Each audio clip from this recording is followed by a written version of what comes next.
In the grand sprawl of the Milky Way, humans were once considered a backwater species, primitive and bound to a single, unremarkable planet.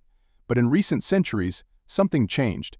It was a change woven of grit, ambition, and just a dash of that particularly human brand of recklessness. Mankind rose to become a force amidst the stars, and the galaxy was never the same. Among the tales of human ingenuity and valor, whispers started to spread. Stories painted Earth's justice system as something monstrous, draconian, terrifyingly effective. Word drifted from spaceport to seedy bar that the galactic underworld was starting to fear those 8 letters, EARTHLAW, Earth Law.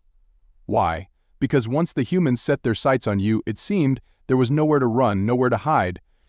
Our story begins with one such criminal, Krellik, a notorious Charsik smuggler. He was cunning, resourceful, and up until now lucky. Krellik had always been one step ahead, his ship a ghost in the depths of space. But his luck was about to run out. A raid on a remote Federation outpost had gone spectacularly wrong. While Krellik and his ragged crew had escaped with their lives, the hull was lost. Far worse, his best pilot was now a smear on a distant moon. Worse still, the Federation wasn't known for their patience. Retribution would be cold, calculated, and likely involve a firepower demonstration that would make Krellik's smuggling ring seem like squabbling children. News, good or bad, travels faster than light in the underworld, and Krellik's disastrous run was the talk of the space lanes. Longtime contacts shied away, safe harbors were suddenly less welcoming, and the shadows themselves seemed to press a little too close for comfort. Desperate, Krellik scoured the galactic back channels for options. A high-risk transport job here, joining a pirate outfit there, but the smarter Krellik got, the smaller his choices became, until one name echoed louder than the rest: Earth. The stories about Earth were the kind any sensible criminal scoffed at. Prison sentences spanning lifetimes, experimental correctional facilities on barely habitable asteroids. Rumors even hinted at mind-altering justice techniques that could turn the most hardened outlaw into a whimpering penitent. But when you're out of options and the galaxy feels like it's closing in, even the most outlandish gamble starts to look appealing. The journey to Earth was harrowing. Krellik sold his ship, bartering every last valuable in a desperate cascade to buy passage on a vessel bold enough or stupid enough to make the run. The weeks of travel in a cramped, recycled air hold were a slow burn torture. Doubts wormed their way into his head. What madness drove him towards the single most feared justice system in known space? Yet, as Earth loomed larger on the view screen, a strange feeling stirred within Krellik. It wasn't quite hope, not exactly defiance. It was something else, a desperate, cornered animal sort of curiosity. Could the humans really be as terrifying as legend made them out to be? He was about to find out. Krellik didn't get a hero's welcome, nor the dramatic, Starfleet interception he half expected. Instead, Earth was all efficiency and bureaucracy. His dubious entry permit was scrutinized, endless forms demanded signatures, and his biometrics were logged every way imaginable. Krellik found himself part of a steady stream of off-worlders, all being processed with dispassionate precision. It was anticlimactic. He'd been dumped into a faceless mega-city on the Asian continent. The buildings reached for the heavens, but it felt oddly sterile. People flowed by in countless streams, barely registering his alien presence. Krellik, the infamous Krellik the Hunted, was now just another face in a sea of billions. The stories about Earth being brutally efficient proved true. Within a week, Krellik had his forged identity documents, a minuscule apartment in a towering hab block, and an entry-level job assignment. It involved sorting something called recyclables in a vast, automated facility, tedious work that left him smelling faintly of old food and synthetic waste. He hunkered down, determined to be the ghost within the machine, the silent observer, and for a while it seemed to work. Life on Earth was expensive, the work mindless, and the locals, while not actively hostile, seemed to regard him with mild disinterest at best. Yet Krellik's paranoia refused to be calmed. Every uniformed officer made his scales prickle. The constant surveillance, both overt and unseen, built a knot of tension in his gut. The humans, with their odd smiles and quiet voices, were far more unnerving than any blaster-toting pirate. This wasn't just a different culture, this was an alien way of thinking, a machine operating with a logic he couldn't grasp. months wore on. Krellik was starting to believe he might just pull off this impossible gambit, vanish into the faceless masses of humanity long enough for the galaxy to forget about him. And that's when he made his first mistake. He'd been craving the tang of real J-Hala wine, a rare vintage only found in disreputable establishments. Risky, yes, but Krellik couldn't resist. He found a seedy bar tucked into an alleyway a dozen levels below the gleaming boulevards above. And for a few precious hours it felt almost like the old days. The burn of the wine, the raucous laughter of off-world smugglers, the comforting pulse of something illicit thrumming around him. Too comfortable. By the time he stumbled back topside, a thin drizzle coated the neon-streaked streets. He was clumsy, his usually sharp reflexes dulled by the wine. His forged ID got snagged on the apartment's security scanner. It took a double scan to clear him, a tiny blip on the system, except the system wasn't designed to ignore blips.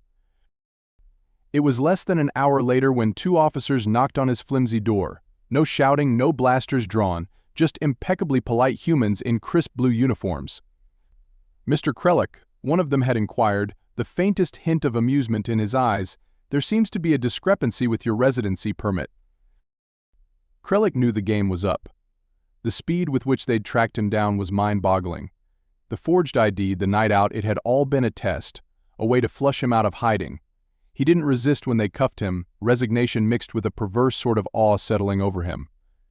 Those legends about Earth weren't just stories after all. The interrogation facility wasn't some dank, dungeon-like affair. It was bright, sterile, and the most terrifying place Krellik had ever encountered. They didn't torture him, didn't need to. Instead, an endlessly patient investigator sat across a plain metal table, laying out Krellik's entire criminal history in excruciating detail. They knew about deals struck on forgotten planetoids, cargo jettisoned into the heart of a nebula, betrayals and narrow escapes stretching back decades. The sheer volume of information was overwhelming, like being buried alive under the weight of his own past sins. This wasn't an interrogation, it was an exhumation, his life dissected without a single scalpel touching his skin. When the verdict was read, Krellik almost laughed. No life sentences spanning centuries, no asteroid prison camps.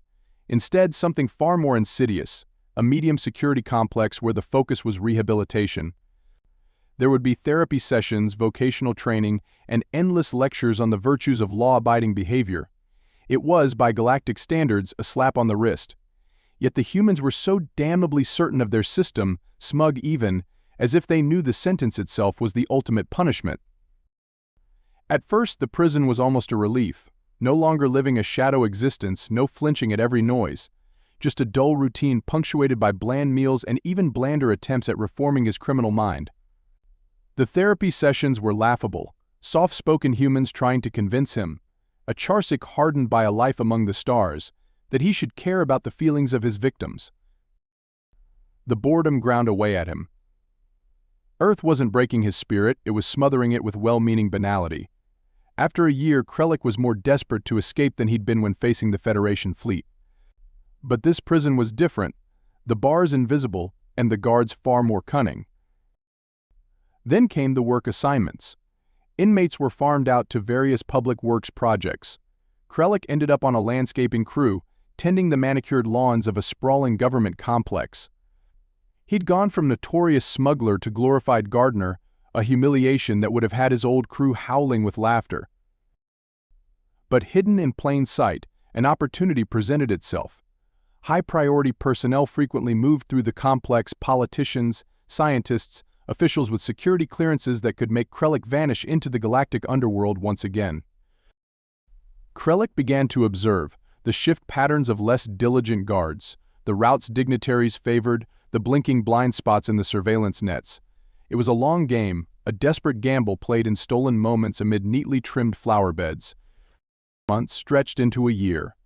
The plan took shape, a high-risk operation dependent on split-second timing and a degree of luck that had frankly deserted Krellik long ago. Yet it was the only gamble left in a life reduced to regulated monotony. The day he chose was during the annual inspection, when security protocols were stretched and high-profile visitors would be milling about. His work crew was assigned near a sensitive research wing. Krellik, heart pounding a rhythm only he could hear, made his move. Blending in with his gardening tools was laughably simple. A faked seizure, a diversion, tools repurposed as crude weapons, and a sprint for a poorly guarded maglev transport tube. The alarm blared behind him, but he was already moving, hurtling through the arteries of the vast complex.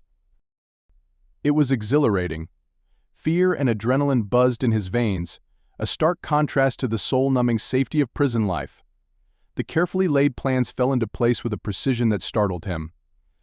A snatched ID badge, a stolen uniform, and sheer audacity propelled him from one security checkpoint to the next. The humans, so methodical, so reliant on their systems, were floundering in the face of his desperate break for freedom. The exit was tantalizingly close. A disguised shuttle pad, the promise of escape shimmering in the distance. Just as his fingers brushed against the shuttle's boarding ramp, the world exploded into chaos. Not security officers, it was far worse. A middle-aged woman in a pastel pantsuit held a datapad, her voice echoing through the complex as she calmly overrode security protocols. A bespectacled man in a rumpled lab coat wrestled control of the shuttle's automated systems. Krellik could only stare in dumbfounded fascination as the humans around them obeyed without question. This wasn't a prison break, it was a coup, and Krellik was caught in the crossfire. Turns out, the annual inspection was a cover. The woman wasn't some government official but the mastermind behind a plot to steal classified technology from the very research lab Krellik targeted for escape. He wasn't breaking out of prison, he was stumbling into a full-blown rebellion. The realization was as swift as it was absurd. One moment, Krellik was a fugitive, the next, he was a pawn in a game far bigger than his own pitiful bid for freedom. The meticulously planned escape route warped and twisted around him, shouts, gunfire, and the all-too-familiar wail of sirens echoing in his ears. Survival instincts kicked in. Prison fatigues were swapped for the discarded suit of an unconscious scientist. Technical jargon he barely understood flowed from his mouth as he joined the tide of panicked researchers scrambling away from the heart of the chaos. Fear lent his lies credibility. In the ensuing pandemonium, he slipped onto the shuttle just before the doors sealed. He wasn't the only stowaway. The bespectacled man who had taken control of the shuttle was hunkered down next to a crate of what could only be the stolen tech. The man gave him a nervous nod, an unlikely conspiracy forged in the crucible of the rebellion. The shuttle took off, no pursuit ship scrambled to intercept. Krellik watched as Earth receded, its gleaming cities shrinking into insignificance.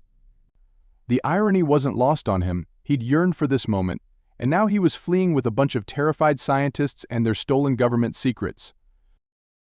The rebels, as it turned out, were a fringe group of brilliant, disillusioned researchers.